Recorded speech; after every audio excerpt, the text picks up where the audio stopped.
Yeah, the next paper will be on STAD, yeah, Cooperative Learning Model. STAD stands for Student Team Achievement Division, and the effect on the achievement of zoology among pre-service biology teachers in Indonesia. Okay, we know that cooperative learning and its benefits has been extolled by many researchers, educators, and policy makers across nationalities. And we know that cooperation is the key to creating a united, harmonious society, as well as promoting better interactions within and among nations. And also, fostering cooperation is one of the 7 good practices in undergraduate education. And cooperative learning is a teaching method that capitalizes on structuring students working in groups or teams of 3 to 4 members to promote academic success and to instill the responsibility of one's learning and the learning of his or her team group members. All right. In fact, cooperative learning could be divided into many methods, or let's say many approaches. We have conceptual approach, we have structural approach, we have curricular approach. And for this student team achievement division, it is one of the model that subsumes under the curricular approach. And what then is STAD? Yeah? So Student Achievement Division essentially consists of 5 phases. Namely, first of all, teacher presents, and then student work. During the presentation, teacher can actually present in whatever form. It could be direct instruction, or it could be using PowerPoint. And also, the most important thing is that the first stage is teacher present, and this followed by students studying in teams. And during the teams, actually, it's curricular approach. Curricular, it means that at the end of the lessons, we want to make sure that the students have achieved the objectives that we have actually laid down up front.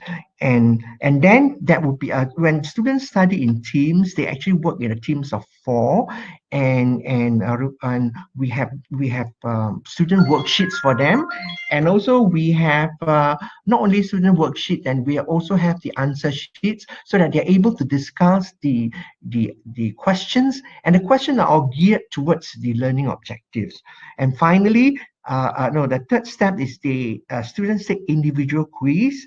Students take individual quiz, and it means that they will be taking individual quiz.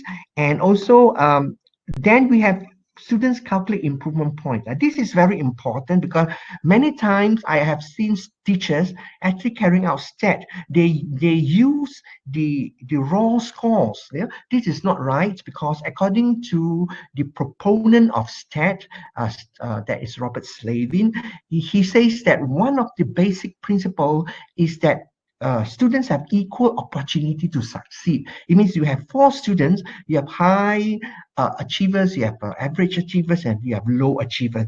If we take the raw scores of the low achievers, then it is not fair, because that guy could be getting only 20 marks. However, if you calculate improvement points, it shows that maybe early on he gets maybe only 10 points. But by having the group discussion, that could actually increase his point to maybe like 25, and therefore he brings back an improvement point of 30 points. So that will actually give him the opportunity, equal opportunity to succeed as just the same as the other student. And finally, teacher recognizes team success.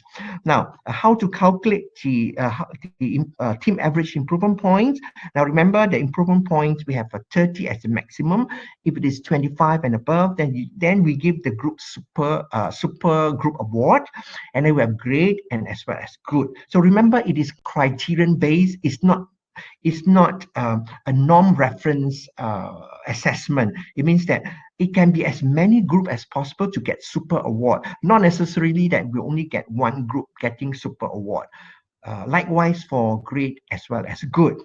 And then, okay, a review of the literature on STAD cooperative learning, we realize that the STAD in the tertiary context as currently available was mainly conducted among primary and secondary school students. And that's why we need more research on STAD at the tertiary level, particularly in the pre-service teacher training. So the research question is what is the effect of STAD on zoology, achievement of pre-service biology teachers in the learning of agnatha and placodermy as compared to the conventional approach?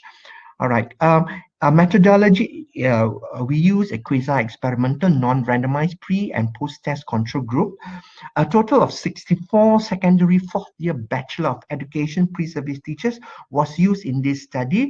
The experimental group consists of 30 preschool teachers, while the control group consists of 34, and the instrument comprises 20 multiple choice questions with 5 options, which we have actually did the validity study as well as reliability, and we find that it's appropriate for research.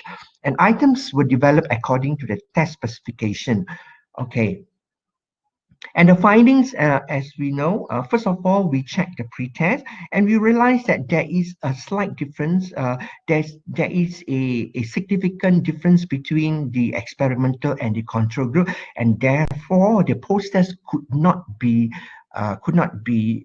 analyzed using a t-test. Instead, we used the analysis of the covariance, where we use the pretest as the covariance, and we realized that the post-test was actually significant.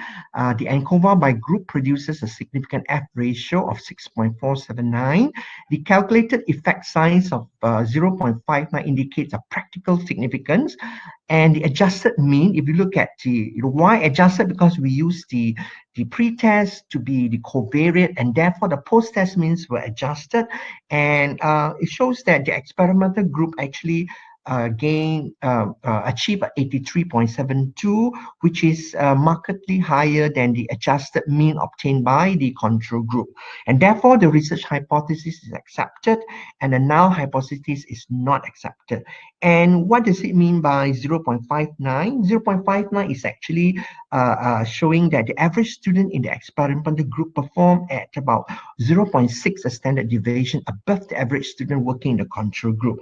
And 0.6 corresponds to a tail probability of 0.27, hence 73rd percentile. In other words, the average student in the experimental group scored better than 73% of all the participants in the control group. And conclusion, and we know that the use of STAD has succeeded in enhancing the achievement of pre-service biology teachers in an Indonesian university. The enhanced achievement in principle was derived from the success of implementing STAD in a constructivist approach. And the use of STAD's cooperative learning method did successfully enhance the pre-service teachers' achievement in vertebrate zoology, particularly on the concept of agnatha and placodermy. And the learning of biology through STAD is more beneficial than that of conventional model in uplifting the biology achievement. And this positive effect on biology achievement is attributed to the judicious employment and the enactment of a cooperative learning model that truly and aptly integrates the pedagogical phases in STAD. I think that's it, and thank you very much.